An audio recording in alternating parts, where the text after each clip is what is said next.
8:30 को आपका एक्सीडेंट होता है और 9 o'clock आप मेंस की एग्जाम देने जा सकते हैं। इंटरव्यू से पहले 1 महीने तक आप हॉस्पिटलाइज्ड है और उससे 1 वीक पहले आप दिल्ली जाके उसकी प्रिपरेशन कर सकते हैं।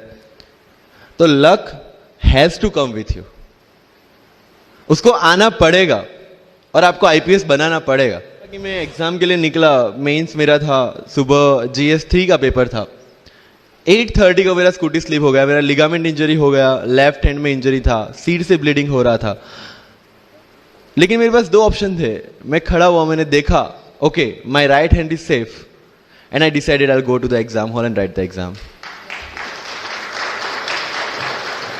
मेरे पास 2 ही ऑप्शन थे, या तो मैं वहां से उठ के रोने लगूं, यार मेरे साथ ही ऐसा क्यों हुआ, मेरा एक्सीडेंट हो गया, मेरा मेंस खराब हो गया, और हॉस्पिटल जाओ। या दूसरा ऑप्शन था कि मैं देखूं कि मैं 3 घंटे और सर्वाइव कर सकता हूं। हाँ कर सकता हूं।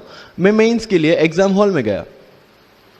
ये जितने भी फोटोग्राफ्स लगे हैं, सर ने जैसे बताया कि जितने भी इंसान सक्सेसफुल हुए, अगर आप उसकी लाइफ स्टोरी देखेंगे तो कहीं ना कहीं एक मोमेंट आता है जहां पे वो इंसान की जो स्ट्रगल है वो पीक पे हो जाते हैं।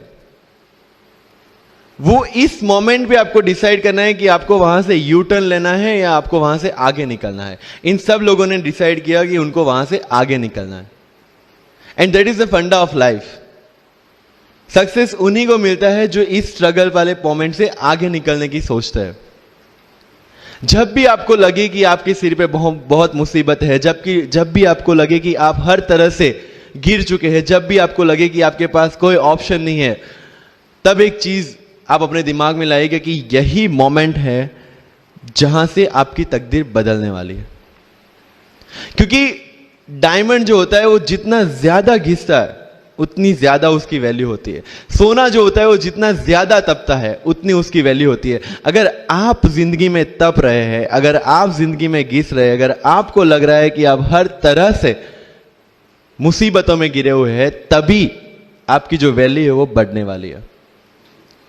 और यही मेरा एटीट्यूड रहा है। लोग बोलते हैं कि तुम्हारी फाइनेंशियल कंडीशन ठीक नहीं थी, पापा इलेक्ट्रिशियन थे, मम्मी हाउसवाइफ थी, डायमंड के कारखाने में काम करती थी, उसके बाद उन्होंने मैरिज में रोटियां बनाने का काम किया और उस तरह से मैं पढ़ा। लेकिन जब मुझे पूछा जाता है कि ऐसी कौन सी चीज है आपकी लाइफ में जो आप बदलना चाहते हो, एंड आई सेड नथिंग। क्योंकि अगर वो चीजें नहीं होती मेरी लाइफ में तो शायद आज आपके सामने में नहीं होता। तो अगर लाइफ में प्रॉब्लम्स है, अगर लाइफ में स्ट्रगल है, जैसे सर ने बताया struggle is a part of life and I strongly believe in that. Bharat वर्ष का सपना चंद्रगुप्त ने देखा, चाणक्य ने देखा, और उस भारत वर्ष को बनाने के लिए जब ये संघर्ष जारी था और तब राजा धनानंद की डॉटर दूरदराज से चंद्रगुप्त को प्यार हो जाता है, और जब चाणक्य उनको बोलते कि नहीं तुम्हें उससे दूर रहना है, तब चंद्रगुप्त बोलता है आचार्य कभी कभी सोचता हूं कि जिंदगी में या ये भारत के सम्राट बनने के लिए इतना त्याग, इतना बलिदान ना देना होता तो। और तब चाणक्य रिप्लाई करते हैं तो हर कोई भारत का सम्राट होता। This is the fundamental rule of life. अगर आईएएस बनने के लिए, आईपीएस बनने के लिए सैक्रिफाइस करना नहीं पड़ेगा, अगर उसके लिए आपको त्याग नहीं करना पड़ेगा, तो आज पूरे इंडिया में हर घर में आपको आईएएस आईपीएस मिल जाएंगे। मुझे एग्जैक्ट डेट याद है, 23 मार्च को मेरा इंटरव्यू था। 20 फरवरी को मुझे हॉस्पिटल में एडमिट किया गया क्योंकि मुझे इन्फेक्शन हो गया था बॉडी में एंड बहुत हाई फीवर था, तो आईवी के अलावा कोई ऑप्शन नहीं था। 1 मार्च को ठीक होके मैंने सोचा चलो दिल्ली निकलते हैं। 2 मार्च को मैं दिल्ली पहुंचा।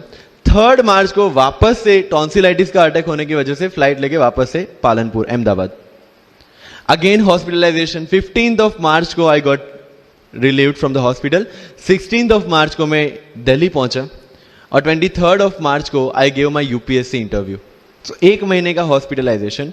उसके बाद जब दिमाग में ये था कि मेरे साथ जो लोग इंटरव्यू दे रहे हैं वो 1 महीने से प्रिपरेशन कर रहे हैं एंड 1 महीने से मैं हॉस्पिटल में था, again I thought this is the moment to prove yourself. I went to the interview और पूरे इंडिया में 2nd highest marks in interview.